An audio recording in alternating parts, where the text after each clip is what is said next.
এতদিন যে সন্দেহ ছিল, এখন কোনো সন্দেহ নাই।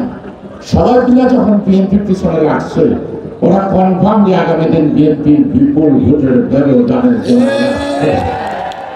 এই কারণে ওরা নির্বাচন নয় নাকি স্বাধীন মোবারক নাই, নাকি কফি হাউসে আড্ডা মারা, নাকি বিয়ে সাদের দরকার নেই, এগুলো তো চলবে না। নির্বাচন করতে হবে। নির্বাচন আটকানোর শক্তি কারো হাতে নাই যদি আমরা নামি। যারা বলে 16 বছর আমরা কিছু করতে পারি নাই, তাদেরকে বলবো আমরা এখন 16 দিনে তা দেখাই দিতে পারি। আমরা দেখাবো না। একজন ভদ্রলোক মানুষ ওয়াদা করছে, আমরা তার ওয়াদা সে পূরণ করবে, যথাসময়ে নির্বাচন দেবে, এই প্রত্যাশা নিয়ে আমরা ধৈর্য ধরে রাখছি।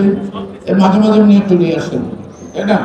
যদি যুদ্ধ লাগে তাহলে আমি যুদ্ধ যাওয়ার সময় আর নতুন করে প্রস্তুত হতে না হয়। সবাই ভালো থাকবেন, সবাইকে ধন্যবাদ। বাংলাদেশ জিন্দাবাদ এবং শহীদ জিয়া অমর হোক, রাষ্ট্রপতি এবং খালেদা জিয়া জিন্দাবাদ। আমাদের চেয়ারম্যান জিন্দাবাদ।